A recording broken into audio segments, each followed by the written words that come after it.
Hey y'all, it's me, Lydia. And you're probably wondering, girl, where have you been? Everywhere and in deep reflection at the same time.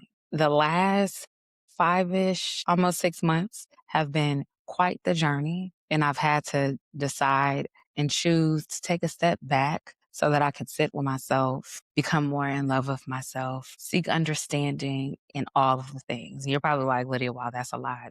It is. Okay. And I'm so excited to be back here in conversation in a beautiful space to share what I've been up to, where I've been, how my mama and all of them doing. I probably really won't get into that, but and really just sit with you all because one of the things that I've learned about myself is that I have to truly come out of hiding. I think I've touched on that a little bit, but as I have been really resetting and building my capacity for myself, for my life, I've realized, and it has been brought to my attention, that I have been in hiding. I can attribute that to so much, but I also have gotten to a place where I'm like, no, I need to be accountable, which also makes the most sense for me to actually take action. And so this is me taking action.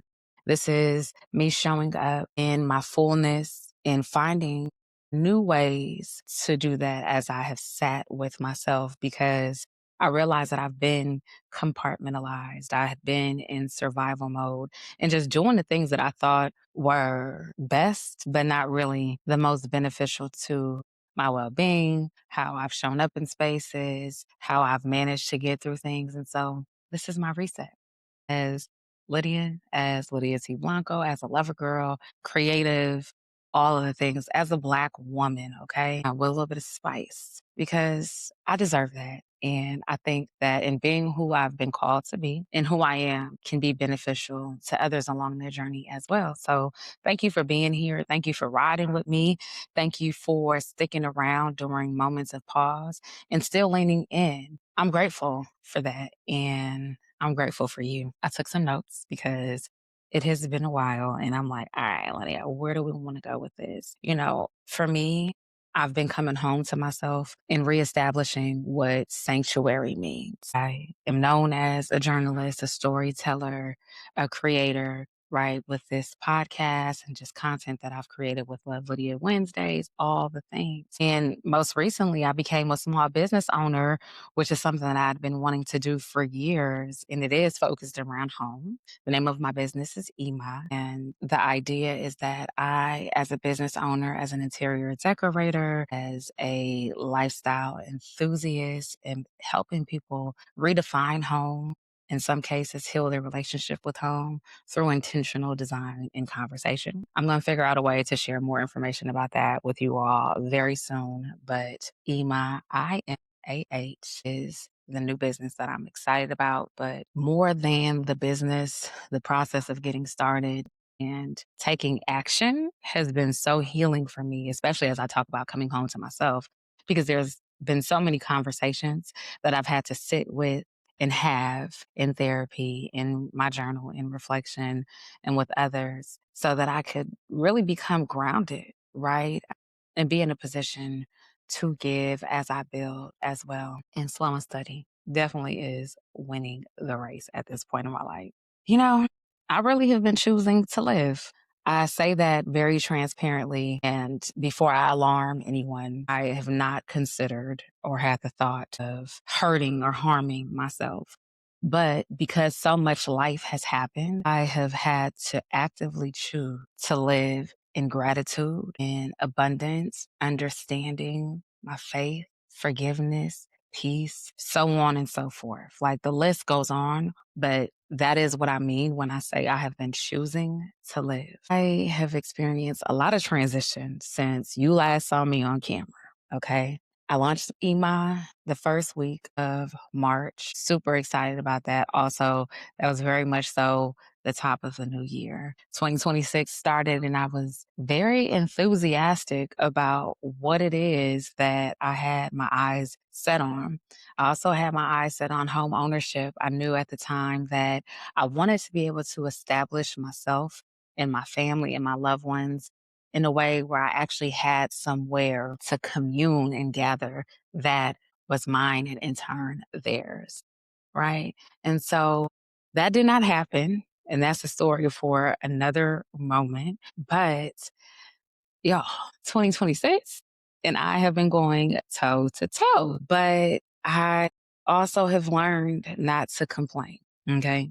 So let me just be chronological here so that I'm not speaking all over the place. The new year started. I pursued home ownership. It wasn't time. I was outbidded and God said no. And while the door was closed on that home, I soon discovered why. In March, I launched EMA and I was extremely excited, still am, about the business because the idea had been in my head for like 7+ years. I've always had this dream to travel the world and talk to people about their homes and their experiences in their home, what they learned from their parents, their elders, all the things. And the ultimate goal is to travel the world and help people throughout the diaspora in the world build community through the storytelling, but also just get to be more connected through storytelling about the home. Right. And so I decided I'd start nimble and start with services, which is the interior decorating and home organizing, as well as products, which I have conversation starter cards, as well as taper candles and taper candle holders to set the table and have a conversation at the table. A week later, I said I was going to be chronological here, y'all. A week later, I was laid off. But Lord knows it was time. Okay. When I say it was time, I went through a lot at my last place of employment to fight to be there daily. And I grew a lot, I learned a lot, but I also gave more than what I had to give, literally, but also mentally, spiritually, emotionally. I was drained. And I knew that. God knew that more than me. And while there was a lot of changes and restructuring and all of the corporate terminology associated with the business matters at the company, my time came. And on March 10th, I was laid off. March 4th, I launched my business. March 10th, I was laid off. And I was like, okay, God, like, what are you doing? And I said, I had to clarify. I said, I'm being laid off and I'm fired, right? Because severances and all the things, I wanted to make sure that I would be taken care of because of the disruption, right? And God is faithful. God was preparing my heart and my mind. The moment that I logged on to that call with my former manager, I already knew what it was. The demeanor had shifted, the facial expressions, all the things were very telling of what was to come. And this sense of calm actually came over me. I was very poised and respectful. I asked follow-up questions and everything began to make sense. Things were aligning for me conversationally in my notes and my records. And I understood that my time was coming to an end. And I'm glad that I wasn't the one who had to choose for financial reasons to leave, right? But I knew the goals that I had prior to that conversation. And one of them was to pay off my student loan debt. Last year, I reported and shared with y'all here that I was able to do that. 6 figures of student loan debt from Bennett College and Columbia University were paid off. I still can't believe it, but I'm like, y'all, we are here. What's up? And I just knew in that moment when I was receiving the information I was being laid off that I was going to be okay. That was affirmed. And I just knew that I had to move forward with my life. So, in moving forward with my life, I also continued my top of the year annual check ins. And this is where it gets a little heavy, right? You're probably like, girl, like, oh, after you started business, it's heavy. No, just wait for it, okay? Because life has been real and ebbs and flows. But I actually had a tumor in my breast as well as a cyst while I was going for my annual checkups. For years, I had been feeling pain in my right breast, and I would kind of take note, share with family, share with my friends, my people, and be like, hey, like, hold my breast. Like, do you feel that? Isn't that crazy? This feels like it's the size of a lemon and all this other stuff, and it would shrink. And I didn't know what it was, right? But I remember being told at some point that when women aren't reproducing, there are still hormonal things that happen within our bodies, right? In our breasts. And some ducts can be filled with different fluids, X, Y, and Z. I'm not a scientist, right? But I had been communicating my pain for a very long time. And it wasn't until March of this year that my OBGYN actually said, you know what?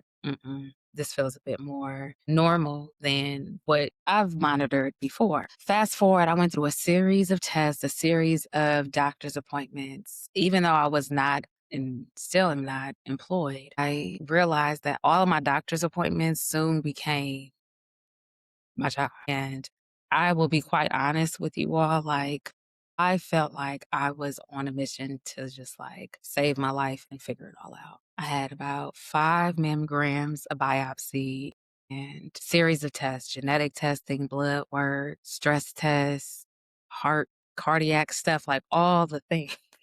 And you're probably like, why in the world is that funny? It's just mind blowing. That's why I giggle a little bit because I'm just so grateful that at the end of the day, the was benign and that the cyst was able to be drained and both things were removed from my breast, which does mean I did have surgery. And so in April, at the end of the month, I had surgery and I underestimated the seriousness, if you will, or I should say the severity of the surgery. I've never had surgery before, y'all. And so my breast was cut open, things were removed. I am healing and I'm just grateful to be here. I really am. So no sad story, all good news. I probably am speaking a little bit slower and looking around because I'm like, wow, I'm actually really sharing this. And this is something that has really taken place in my life. I don't feel like it happened to me, but it has taken place, right? I share with you because life will be is a self-improvement lifestyle, but also like a wellness and well-being platform. Before pivoting and changing the name and rebranding, it was that. And my life is also centered around that, of course, my faith. And so I implore you, women and men, because men can get breast cancer too, take care of yourself. Be mindful of the different feelings and whatnot you may have in your body that arise. And don't be afraid to talk about them with people. You know, I literally had my mom, my sister, like everybody not everybody, but people holding my breast, when I was inflamed, talking about it with my doctors and believing myself. Okay. I think there's a lot of conversation about Black women, Black people in the medical industry and the experiences that we have. But it is so important to advocate for yourself, but it's also important to be honest with yourself. If you feel like something is not right in your body, make that known and advocate for yourself. I'm so glad that I did and that I can be well, that I had the insurance to cover everything. The procedure was thousands of dollars out of pocket as well as covered by insurance. But I am so glad I acted when I did because just knowing the process, the pain that I was in, I haven't felt that pain since having the tumor and the cyst removed, but also benign can become malignant when things are not treated, taken care of, monitored, all the things. So do take care of yourself. And I'm happy to report that I'm well, and I have been sharing with people this part of my journey as well, not for sympathy but because we don't, as a people, have these conversations enough. The amount of people who actually say, oh my God, I have had a lumpectomy, or yeah, so this, that, I would have never known. Some things are not my business. Most things are not my business. But it is also healing and affirming to be able to talk to people and learn more about what they've done in those moments. One of my sorority sisters told me, oh, maybe you should try eating more halal meat because processed this, that, and the third. I'm like, you're right. Right. So when you share lovingly and openly, you also receive in that way as well. And that is why I'm sharing, y'all. Okay. So you're probably like, yeah, like a lot of life has happened to you. And there's been more, right?